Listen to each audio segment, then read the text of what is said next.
Assalamualaikum warahmatullahi wabarakatuh. Semangat pagi, sahabat akuntansi pemerintah Indonesia. Melanjutkan pembahasan akuntansi PPKD, pada video pembelajaran kali ini, saya akan menyampaikan materi penting mengenai akuntansi konsolidasian dan akuntansi yang berkaitan dengan transaksi resiprokal antara SKPD dan PPKD. Mari kita lihat. Nah, siapa sih yang dimaksud dengan konsolidator dalam hal ini? Ya, jadi konsolidator di dalam pelaporan keuangan pemerintah daerah itu hakikatnya sebuah peran ya yang dijalankan oleh SKPKD selaku PPKD-nya. Ya, ketika SKPKD menjalankan peran sebagai PPKD, dia juga punya fungsi ya, di samping sebagai bendahara umum daerah, dia juga menjalankan peran sebagai konsolidator. Artinya di sini SKPKD dia bertanggung jawab atas penggabungan laporan keuangan antara laporan keuangan PPKD itu sendiri yang dia susun maupun laporan keuangan SKPD lain ya.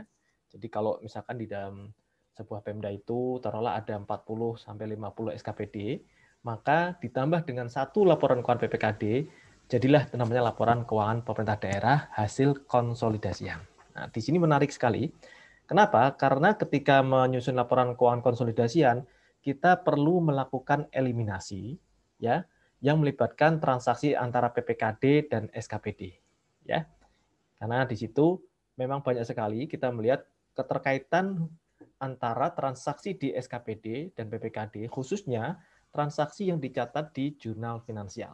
Jadi eliminasi atas transaksi resiprokal ini hanya terjadi karena adanya hubungan timbal balik antara PPKD dan SKPD di jurnal finansialnya saja. Sementara di jurnal anggarannya tidak terjadi transaksi resiprokal. Kenapa demikian? Karena sebagaimana kita ketahui bahwasanya dokumen pelaksanaan anggaran di SKPD dan PPKD sangat berbeda.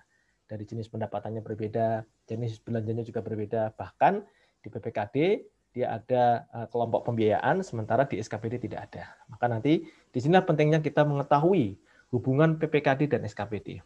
Kalau kita mencoba merujuk kepada ilmu akuntansi keuangan lanjutan, maka SKPD ini kita ibaratkan sebagai SKPKD ya atau PPKD, kita ibaratkan sebagai home office atau kantor pusat. Sementara SKPD kita ibaratkan sebagai kantor cabang atau branch office. Sehingga hubungan kantor pusat dan kantor cabang ini layaknya hubungan antara SKPKD dalam peran sebagai PPKD dan SKPD sebagai pengguna anggaran.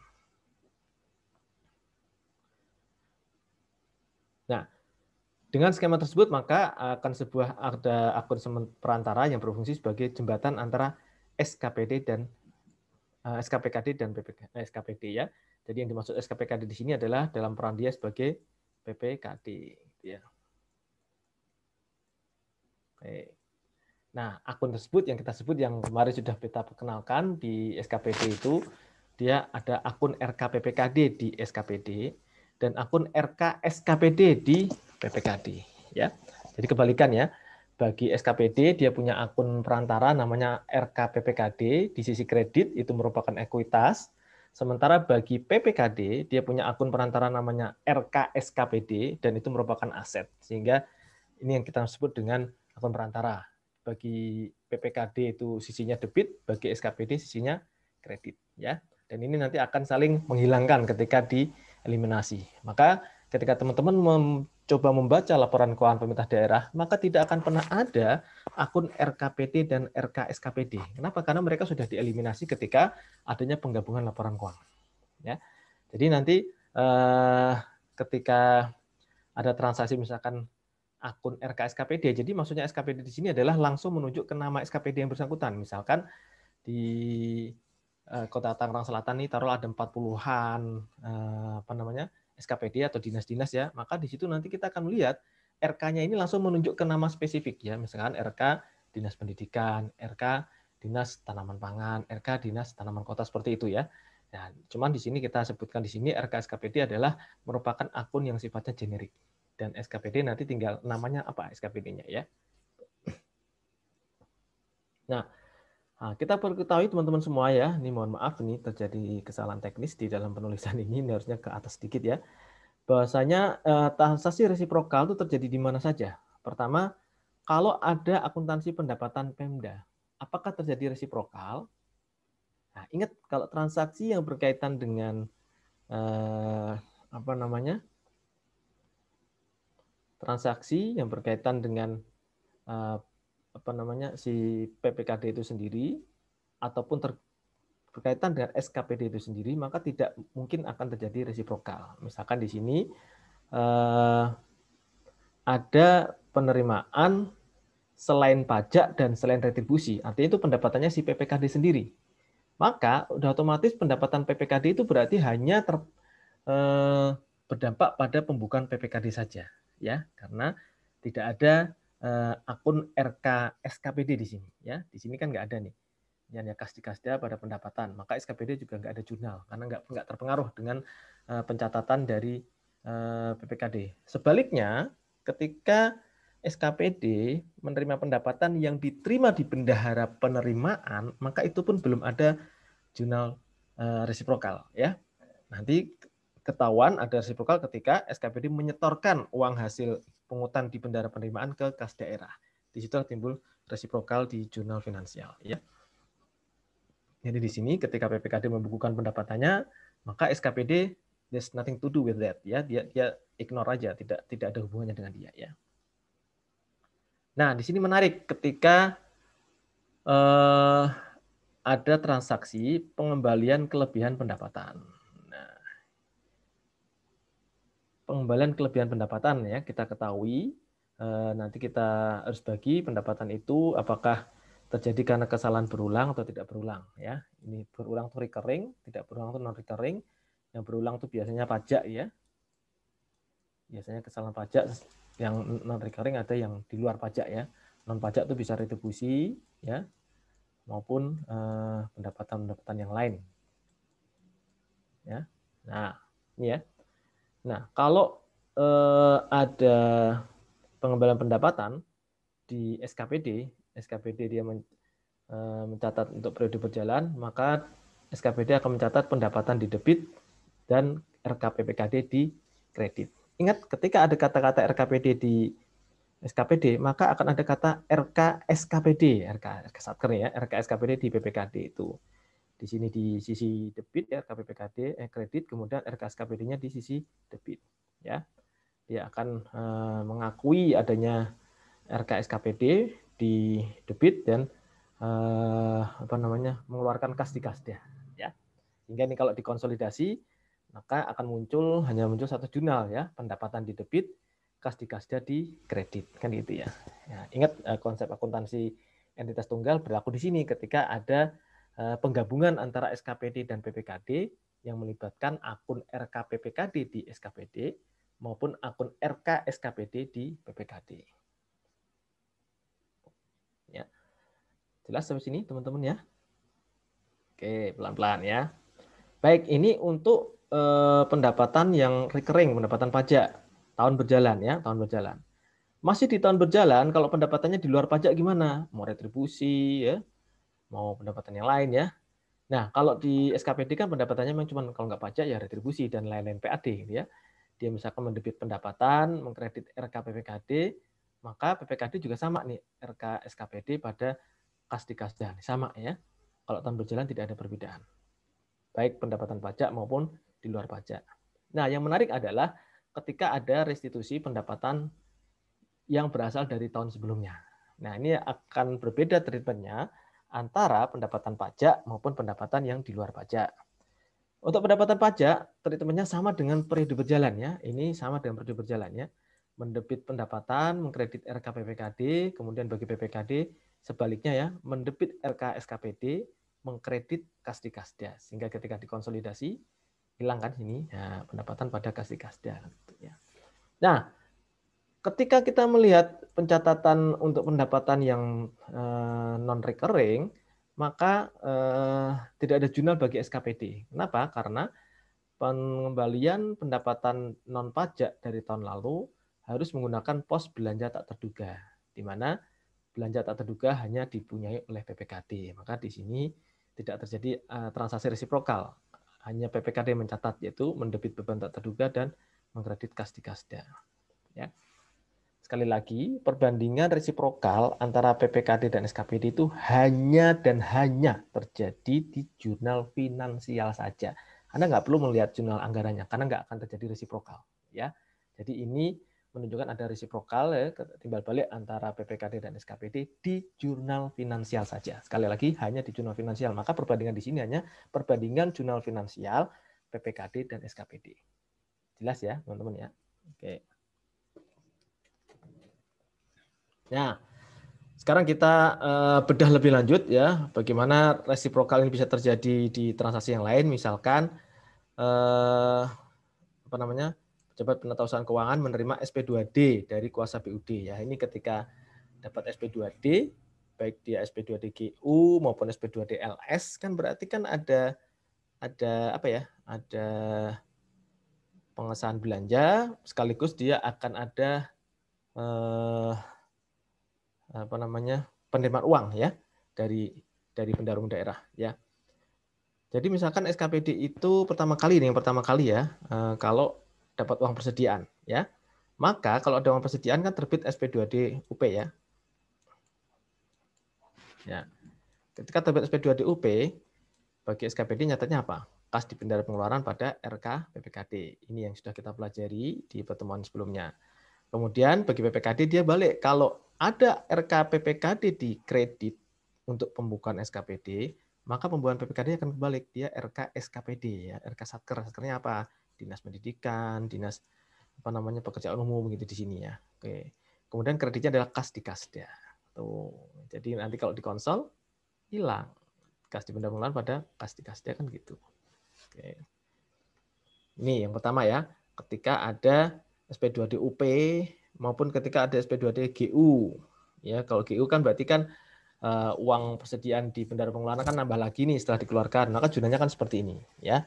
Akan terjadi resiprokal antara PPKD dan SKPD. Kemudian kalau baru apa ya? Pembayaran ya. Kalau baru terjadi pembayaran namun belum terjadi pengisian uang kembali dari pendarung daerah, ya jurnalnya hanya di SKPD saja ya, belanja yang masuk dibayar pada kas di bendara pengeluaran. Di PPKD belum ada jurnal karena belum ada pencatatan RK PPKD di SKPD. Tuh, ya, nggak ada pengaruhnya di PPKD. Nah, bagaimana kalau belanjanya menggunakan LS, Pak? Nah, kalau LS kan berarti akan melibatkan akun RK PPKD nih di kredit untuk SKPD ya, jurnal finansialnya. Maka PPKD juga akan mendebit RK SKPD, mengkredit kas di Kasda. Jadi intinya kalau transaksi resiprokal itu Anda perhatikan di PPKD akan selalu pencatatannya begini ya, RK SKPD-nya dan kas di Kasda ini akan selalu bergandengan, baik dia di debit ataupun di kredit, mereka akan bergantian. Ini menunjukkan adanya resiprokal, gitu ya. Ini ya. Jadi nanti ketika ada informasi, si BUD itu menerbitkan SP2DLS untuk seluruh SKPD dalam rangka membayar gaji pegawai, ya. Itu kan berarti SP2DLS itu kan memang yang menerbitkan BUD. Tapi uang itu untuk membayar gaji seluruh SKPD di tempat Pemda itu. Maka SKPD kan nyatanya beban gaji pada RKPPKD. Betul nggak jurnal finansialnya ya? Kalau jurnal anggarannya kan belanja pegawai pada EPSAL. Nah, sementara PPKD ketika dia menerbitkan SP2DLS artinya kan dia ngeluarin uang nih, ya nggak? Ngeluarin uang maka dia mengkredit kas di Kasda. Ngeluarin uang untuk siapa? Nah, debitnya adalah RK Satkernya. Nanti kalau teman-teman lihat di sistemnya nih RK Satkernya nanti ditulis satu-satu nih. Ada 40 SKPD atau 50 ditulis semua atau di jurnalnya, banyak banget ya. Karena kan tiap Satker angkanya beda-beda ya. Karena jumlah pegawainya beda-beda ya di sini. Oke. Ini bayangannya seperti itu ya. Oke. Bagaimana Pak kalau terjadi apa namanya PFK? Nah, kalau terjadi PFK seperti yang kemarin sudah saya jelaskan, PFK dengan SP2DLS itu hanya dicatat oleh PPKD, SKPD-nya nggak nyatat. Ya, di sinilah ingin kita jelaskan di sini. Ketika ada SP2DLS tadi bayar gaji, kemudian ada potongan PPh pasal 21, maka utang PFK-nya ngakuin siapa? Si PPKD ini, bukan si SKPD. Maka SKPD-nya itu nggak ada jurnal, berarti tidak resiprokal dong, ya nggak? Maka PPKD-nya mencatatnya kas di kas dia karena ngambil uang dan ngakuin dulu utang PFK-nya. Nah, nanti setelah disetor, tinggal dibalik nih, utang PFK di debit, kreditnya adalah kas di kasda. Tuh, membuktikan disinilah peran PPKD dalam memungut potongan-potongan PFK dari belanja yang menggunakan dokumen SP2DLS. Ya. Oke. Terus bagaimana Pak selanjutnya kalau apa namanya?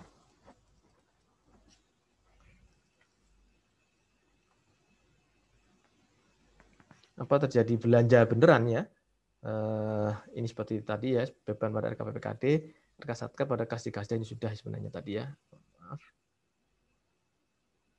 Kemudian Pak, kalau transaksinya menghasilkan aset gimana? Yo aset ya dicatat oleh SKPD ya. PPKD-nya kan nggak concern pada aset yang dibeli oleh SKPD ya. Dia hanya concern pada uang yang keluar dari kas daerah ya. Jadi SKPD mengakuin aset pada RKPPKD, maka si PPKD nyatanya RK SKPD pada kas di kasda. Itu akan selalu begini, RK Satker pada kas di kasda atau RK SKPD ya. Tuh. Tuh kan menunjukkan tidak ada resiprokal kan, ini belanja modal pada EPSAL, di sini nggak ada hubungannya. Ya, demikian ya teman-teman. Jadi kesimpulannya tadi resiprokal itu terjadi kapan? Satu, ketika penerbitan SP2 DUP ya. Itu ada resiprokal antara PPKD dan SKPD. Kemudian penerbitan juga SP2 DGU ya. Penerbitan SP2 DLS. Kemudian ada pendapatan yang disetor ke kas daerah ya. Artinya pendapatan SKPD ya. Pendapatan SKPD yang disetor ke kas daerah itu ada resiprokal ya, karena bagi PPKD SKPD mohon maaf dia akan nyatatnya RKPPKD pada pendapatan atau RKPPKD pada kas di bendara penerimaan gitu ya. Sementara bagi PPKD akan nyatanya kas di kasnya pada RK SKPD kan gitu ya. Ya, akan selalu di sana ya. Tuh. Tapi kalau pendapatannya yang disetor ke kas daerah itu merupakan pendapatan PPKD, maka itu bukan transaksi resiprokal. Kenapa? Karena SKPD nggak akan peduli, tidak akan mencatat pendapatan yang dipungut oleh PPKD. Ya, itu ya teman-teman semua. Kemudian kalau pengembalian pendapatan, kita tahu ada resiprokal ketika pengembalian pendapatan itu merupakan pendapatan yang kesalahan recurring dari pajak ya, baik tahun berjalan maupun tahun yang lalu. Sementara untuk yang di luar pajak hanya untuk tahun berjalan, ya. Terjadi resiprokal antara SKPD dan PPKD. Tadi yang belum sempat saya singgung adalah kalau ada pengembalian belanja. Gimana Pak kalau ada pengembalian belanja dari Satker? Maka kalau belanja tahun berjalan, misalkan mengembalikannya ke kas daerah, ya akan ada resiprokal. PPKD dan SKPD. Tapi kalau mengembalikannya ke bendara pengeluaran, belum ada resiprokal sampai nanti bendara pengeluaran mengembalikan ke kas daerah. Nah, kalau pengembalian belanja tahun sebelumnya akan diakui sebagai pendapatan lain-lain. Nah, pendapatan lain-lainnya SKPD, kalau dia disetor ke kas daerah, itu pun terjadi resiprokal juga antara SKPD dan PPKD. Itu ya teman-teman ya. Intinya teman-teman harus paham pentingnya kita mempelajari transaksi resiprokal adalah nanti ketika materi akuntansi konsolidasian datang di pekan ke-15, maka teman-teman sudah nggak kagok lagi. Mana yang harus kita eliminasi, mana yang tetap kita pertahankan. Oke, demikian ya teman-teman semua. Salam sehat, sampai jumpa di kelas. Assalamualaikum warahmatullahi wabarakatuh.